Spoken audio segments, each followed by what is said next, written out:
Assalamu alaikum wa rahmatullahi wa barakatuh. How are you, friends? Hope you are doing well, inshallah.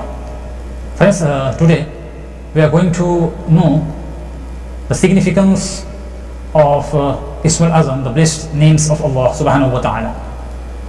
From the blessed names of Allah subhanahu wa ta'ala, there are some names which have a distinct virtue or quality that if a supplication is made using these words, the supplication will be accepted. They are called Ismul Azam. This definition is taken from Sharah Sunan Ibn Majah. For getting knowledge of the Ismul Azam, pious people struggle a lot. Before going to know some riwayah about Ismul Azam, let's start with a related anecdote. Yusuf bin Hussain rahmatullahi alayhi narrates that he was reliably informed that Hazrat Junnun rahmatullahi alayhi, the great saint of Egypt, had the knowledge of the Ismul Azam, the greatest names of Allah subhanahu wa ta'ala. He says, eager to know the Ismul Azam, I traveled to Egypt and remained in the companionship of Hazrat Junnun rahmatullahi alayhi. After having spent a year in his service, I said to him, O Ustad, I have served you and the right of my service devolve upon you. I have been informed that you know the Ismul Azam, you know me by now, and I am certain that you have not found anyone more deserving to be informed of the Ismul Azam than me. I wish that you inform me of the Ismul Azam. Junnun rahmatullahi alayhi maintained silence for a long while. He did not reply. I concluded from his silence that he will soon reveal the Ismul Azam to me. I had only to bid my time. I continued to serve him. After 6 months, one day Hazrat Junnun rahmatullahi alayhi came from his house with a dish covered with a cloth. Junnun rahmatullahi alayhi lived in Jazeera and he had a friend in Ustat. He explained that he wished this dish to be delivered to his friend in Kustat, and he inquired whether I will undertake the task. I gladly accepted the duty and set off towards Kustat. Along the way, I became curious about the contents of the dish. I thought to myself that it is worthwhile to look at a gift which such a great saint as Junnun rahmatullahi was sending to his friend. My curiosity increased until I could bear it no longer. I sat down, removed the cloth and slowly opened the lid. Suddenly, a mouse jumped from the dish and ran off. I felt humiliated and became very angry. I felt that Junnun was making a fool of me in asking me to deliver a mouse. In anger, I went back. When I returned, Junnun rahmatullahi looked into my face and said, O ignorant one, I have tested you. I entrusted a mouse in your care, but you failed miserably to honor that trust. You have betrayed that amana which I reposed in you. What if this is your condition, and how can I entrust the Ismul Azam to you? Be gone, get away from me, and I never want to see you again. This anecdote is taken from Lataife Ilmiya. Now, Ismul Azam and its effect in the acceptance of du'as. According to one hadith, the Ismul Azam through which du'as are certainly granted and needs fulfilled is contained in the following du'a. La ilaha illa anta subhanaka inni kuntu min al-zalimin. There is none worthy except you. You are pure. Certainly I am amongst the wrongdoers. 2. According to another hadith, the Ismul Azam through which any need is fulfilled and dua is certainly accepted is contained in the following dua. Allahumma as'aluka bi anni ashhadu annaka anta Allahu la ilaha illa antal ahad as-samad alladhi lam yalid wa lam yulad wa lam yakul lahu kufuwan ahad. O Allah, I beg of you as I bear witness that you are Allah. There is none worthy of worship except you. You are unequal, free from want, one that does not beget, nor is he begotten, and none is equal unto him. According to one riwayah, the words of the same hadith differ as follows.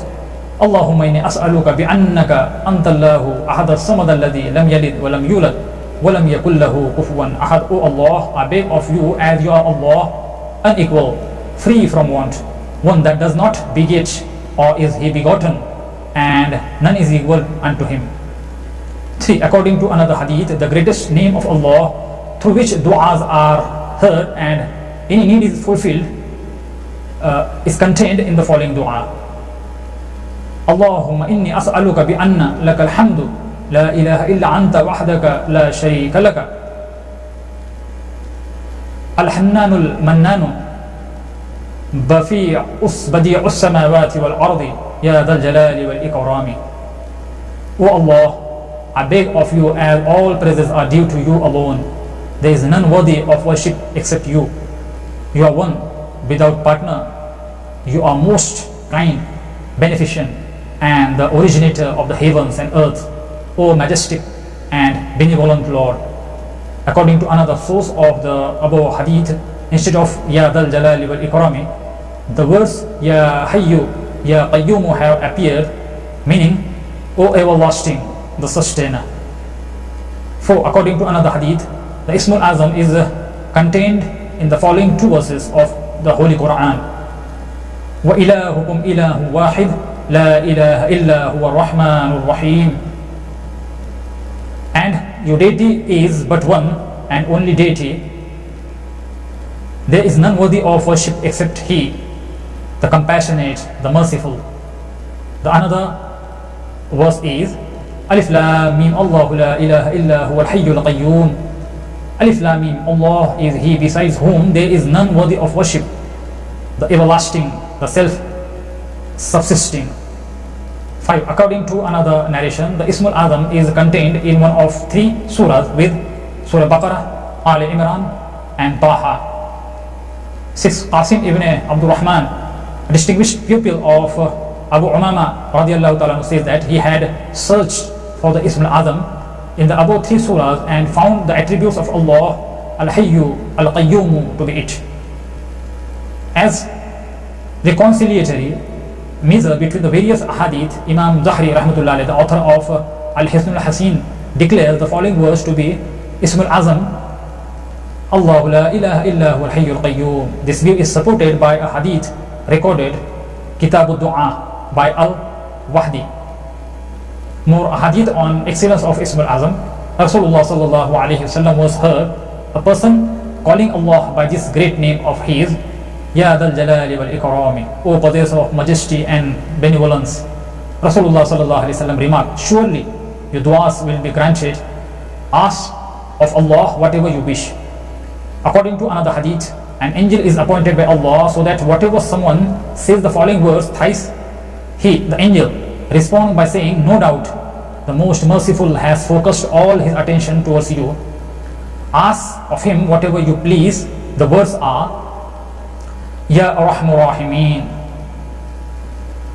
O most merciful of all those who show mercy. According to another tradition, when Rasulullah sallallahu alaihi wasallam heard another saying, he said, ask whatever you please, for Allah's bountiful gaze is focused towards you. Rasulullah sallallahu alaihi wasallam, in according to another hadith, whoso asks Allah to grant him Jannah thrice, Jannah says, O Allah, do grant him Jannah. And anyone who seeks Allah's protection from Jahannam, Jahannam says, O Allah, do protect him from the fire of Jahannam. Rasulullah sallallahu alaihi wasallam is reported to have said, anyone who prays to Allah through the intermediary of these 5 kalimas, Allah will surely grant his prayer. La ilaha illallah wahdahu la sharika lahu, lahul mulku lahul hamdu wa huwa ala kulli shay'in qadir. La ilaha illallah wa la hawla wa la quwwata illa billah. None is worthy of worship besides Allah. He is one and has no partner. His is the kingdom, and for him is all praises. He has power over all things. None is worthy of worship besides Allah. There is no protection from evil and no power to do good but through Allah subhanahu wa ta'ala. So that's all for today. If you like the video, please like the video and subscribe to channel and press bell icon for the notification of new video. Assalamu alaikum wa rahmatullahi wa barakatuh.